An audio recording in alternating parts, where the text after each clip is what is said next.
नमस्कार मंडळी, शुभ सकाळ. इंद्रायणी काठी देवाची आळंदी, लाभली समाधी ज्ञानेशाची. तर मंडळी, आज रविवार आणि आम्ही पुण्यात आलो होतो वाकडला. अचानक प्लॅन झाला, आईचा आज आपला वाढदिवस आहे, त्यामुळे आळंदीला जाण्याचा प्लॅन झाला आहे. आपले सगळी फॅमिली मेंबर्स, ही बघा गाडी अण्णाची, त्या गाडीने आपण जाणार आहोत आता आळंदीला. आज नेमकी एकादशी पण आले, थोडी गर्दी तर असणार आहे. तर आजचा व्हिडिओ असणार आहे आळंदीचा, देवाची आळंदी, तिथला व्हिडिओ असणार आहे. तर व्हिडिओमध्ये शेवटपर्यंत राहा, मस्त होणार आहे व्हिडिओ. बघूया, आपल्याला आतमध्ये शूट करायला मिळणार नाही कदाचित, पण जाऊन तिथे बघूया तर काय परिसर आहे, कसा परिसर आहे ते तुम्हाला दाखवण्याचा आज व्हिडिओमधून प्रयत्न करणार आहे. जाऊयात आपण आळंदीकडे. कसा बसणार झालं? ऍडजस्ट करायचं ना याला सरळ लागली नाही लागली. गणपती बाप्पा.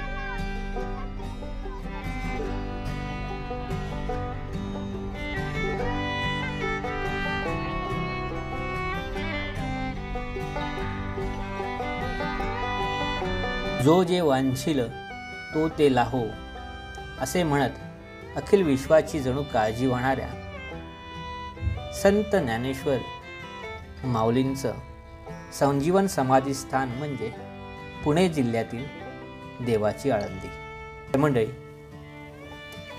देवाची आळंदीकडे जाण्यासाठी पुणे स्टेशन, हडपसर, छत्रपती शिवाजीनगर, भोसरी, स्वारगेट, निगडी अशा पुण्यातील अनेक ठिकाणं पालिकेच्या बसेसचा पर्याय उपलब्ध आहे. देवाची आळंदी ते पुणे हे अंतर साधारण 22 किलोमीटरच्या आसपासचं आहे. आईच्या वाढदिवसानिमित्त आम्हाला आळंदीकडे जाण्याचा योग आला.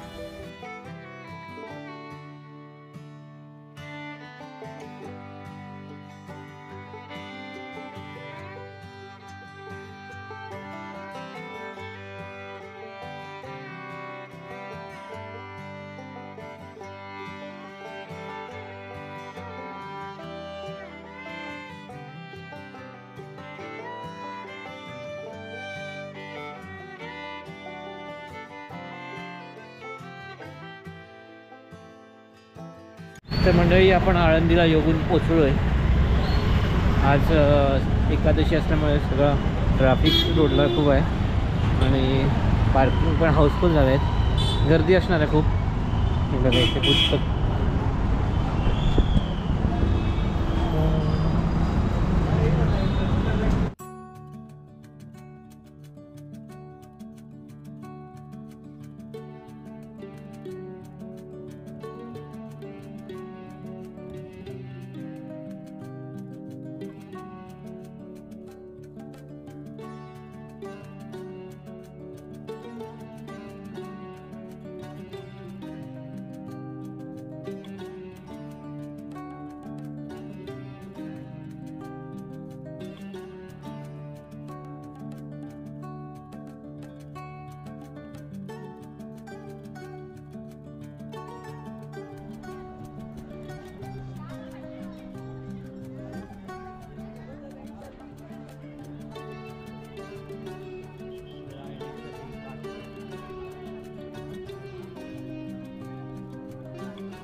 मंडळी, पार्किंगच्या बाजूने आपण इंद्रायणी काठ्यावर येतो.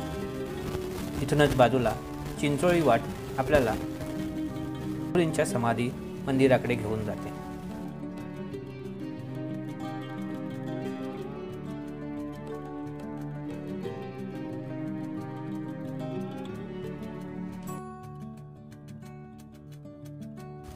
रस्त्याच्या दुतर्फा आपल्याला वेगवेगळ्या प्रकारची दुकानं पाहायला मिळतात.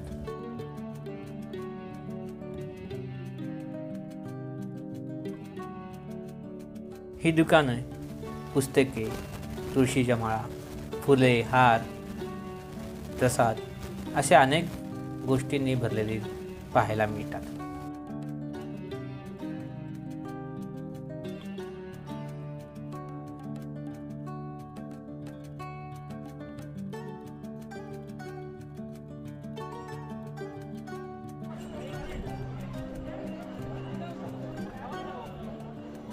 अहो माऊली, इथे चपला सोडा आणि प्रसाद घेऊन जा, असे आरोळी देणारे दुकानदार आपलं लक्ष वेधून घेतात.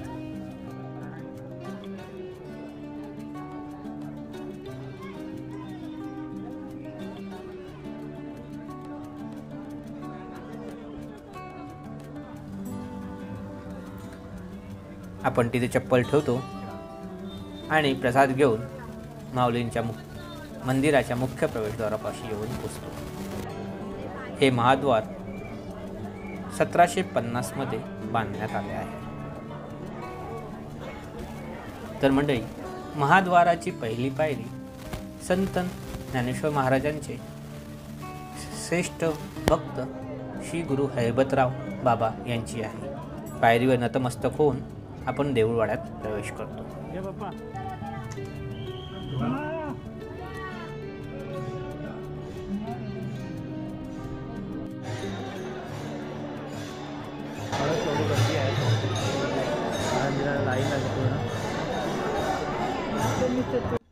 तर मंडळी, संत ज्ञानेश्वर माऊलींचा जन्म छत्रपती संभाजीनगर जिल्ह्यातील पैठणजवळ गोदावरी नदीच्या काठावर वसलेले एक छोटे गाव आपेगाव येथे श्रावण कृष्ण अष्टमी इसवी सन 1275 मध्ये झाला. ज्ञानेश्वर माऊलींच्या वडिलांचे नाव विठ्ठलपंत कुलकर्णी व आई रुक्मिणीबाई. ज्ञानेश्वरांचे वडील विठ्ठलपंत हे मुळात विरक्त संन्यासी होते. विवाहित असताना त्यांनी संन्यास घेतला व काशीला गेले. पण विवाहित असलेले समजल्याने गुरुने त्यांना परत पाठवले. त्यांच्या आज्ञेनुसार पुन्हा गृहस्थाश्रमात प्रवेश केल्यानंतर त्यांना 4 अपत्ये झाली. निवृत्ती, ज्ञानदेव, सोपानदेव आणि मुक्ताबाई अशी त्यांची नावे. विठ्ठलपंत हे तीर्थयात्रा करत असताना आळंदी येथे येऊन स्थायिक झाले. तत्कालीन सनातनी समाजात एका संन्यासी व्यक्तीने गृहस्थाश्रम स्वीकार करणे मंजूर नव्हते. त्यामुळे विठ्ठलपंत व त्यांच्या कुटुंबाला वाळीत टाकण्यात आले. संत ज्ञानेश्वरांनी ज्ञानेश्वरीच्या शेवटी पसायदानाची रचना केली. आता विश्वात्मके देवे येणे वाग्यज्ञे तोषावे, तोषोनी मद द्यावे पसाय दान हे. संत ज्ञानेश्वर माऊलींनी वयाच्या अवघ्या 21व्या वर्षी याच ठिकाणी म्हणजेच पुणे जिल्ह्यातील आळंदी येथे इंद्रायणी नदीच्या काठी कार्तिक वद्य त्रयोदशी शके 1218 इसवी सन 1296 रोजी संजीवन समाधी घेतली आणि अखेर ज्ञानसूर्य मावळला.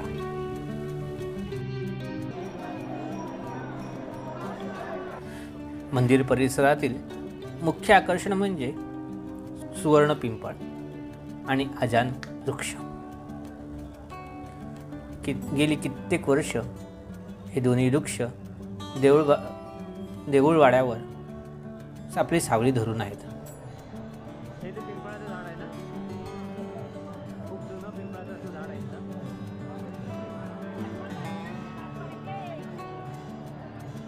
हा सुवर्ण पिंपळ कल्पवृक्षाप्रमाणे सर्वांच्या मनोकामना पूर्ण करतो.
असं म्हणतात की या अजान वृक्षाखाली बसून केलेला अभ्यास कायम लक्षात राहतो. याच अजान वृक्षाला आपण नमस्कार करतो, नतमस्तक होतो.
माऊलींच्या समाधी स्थळाचं दर्शन घेऊन आपण आता निघालो आहेत.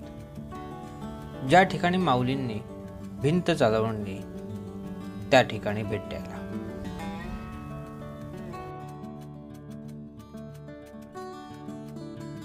प्रथम आपल्याला वाटेत जिथे मुक्ताईने ज्ञानेश्वरांच्या पाठीवर मांडे भाजले ती जागा लागते.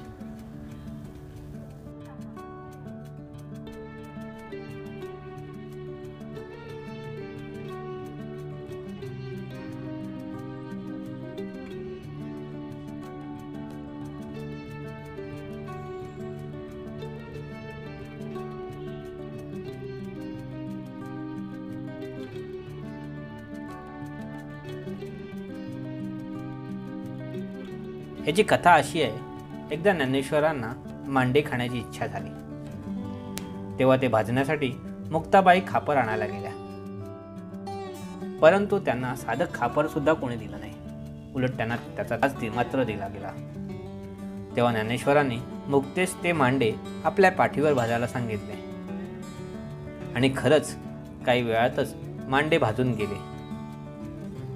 हा माऊलींनी केलेला चमत्कार त्या काळातील विलोभनीय आहे.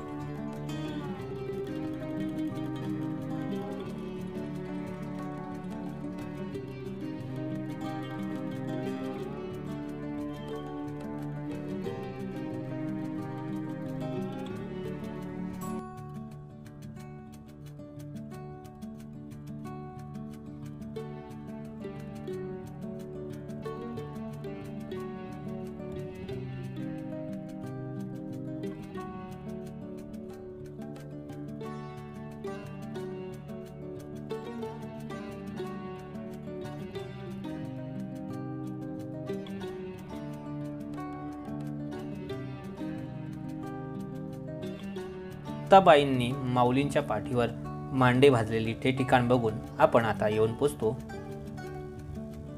ज्ञानेश्वर माऊलींनी जी भिंत चालवली त्या ठिकाणी. या भिंतीबद्दल देखील जी कथा आहे ती अशी, चांगदेव महाराज हे अनेक सिद्धी प्राप्त केलेले एक योगी होते. त्यांनी जवळपास 42 वेळा मृत्यूला हरवले होते. त्यामुळे असे म्हटले जाते की ते 1400 वर्ष आयुष्य जगले. लोकांच्या तोंडून त्यांना संत ज्ञानेश्वरांची ख्याती ऐकायला आली. इतक्या कमी वयाच्या मुलाला समाजाकडून एवढी ख्याती कशी मिळत आहे असा प्रश्न त्यांच्या मनात आला. त्यांना ज्ञानेश्वरांप्रती मत्सर वाटायला लागला. त्यामुळे त्यांनी ज्ञानेश्वरांना पत्र लिहिण्याचे ठरवले. परंतु जेव्हा त्यांनी पत्र लेखनाला सुरुवात केली तेव्हा पत्राची सुरुवात कशाने करावी हेच त्यांना सुचत नव्हते. शेवटी चांगदेवांनी कोरे पत्रच ज्ञानेश्वरांना पाठवून दिले. ते पत्र संत ज्ञानेश्वरांच्या बहीण मुक्ताबाई यांच्या हातात आले. पत्राला पाहून मुक्ताबाई म्हणाल्या, 1400 वर्ष जगूनही चांगदेव अजून पण कोराच आहे. चांगदेवांच्या या पत्राला उत्तर म्हणून ज्ञानेश्वरांनी त्या 65 ओव्या लिहून पाठवल्या. हाच तो चांगदेव 65 ग्रंथ होय. चांगदेव महाराज एकदा स्वतः ज्ञानेश्वरांच्या भेटीसाठी वाघावर बसून निघाले. हाती सर्पाचा आसूड होता. त्यावेळी ज्ञानेश्वर आणि त्यांची भावंडे एका भिंतीवर बसले होते.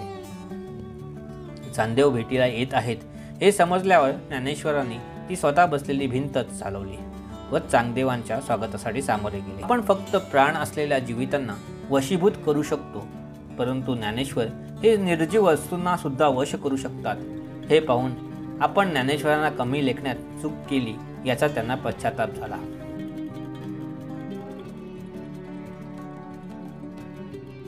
या भिंती शेजारीच ग्रामदैवत श्री काळभैरवनाथ मंदिर आणि भागीरथी नदी उगमस्थान आहे. मंदिरात श्री काळभैरवनाथ आणि माता योगेश्वरी यांच्या नवीन मूर्ती आपल्याला पाहायला मिळतात. काशी विश्वेश्वराचे शिवलिंग आहे.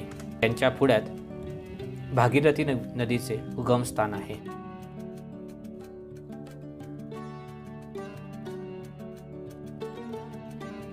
मंडई पंढरपूर म्हणा, आळंदी म्हणा, असा टिका लावला तरच आपलं मस्त उजळून निघतो आपण.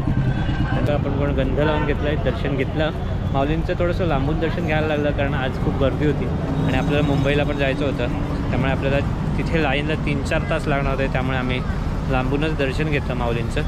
आतमध्ये आज वर्षातली पहिली एकादशी आली त्यामुळे ही गर्दी आहे असं आम्हाला सांगितले. त्यामुळे आम्ही लाईनला उभं राहिलो नाही, लांबून दर्शन घेऊन बाहेर आलो आहे. आता आपण अण्णाच्या घरी जाणार का नाही मुंबईला जाणार. तर व्हिडिओ इथे संपवतो आहे. व्हिडिओ तुम्हाला कसा वाटला ते आम्हाला कमेंट करून नक्की कळवा. व्हिडिओ जर आवडला असेल तर व्हिडिओला नक्की लाईक आणि शेअर करा. लवकरच भेटूया आणखीन एखाद्या व्हिडिओसोबत. तोपर्यंत धन्यवाद. स्वतःची काळजी घ्या.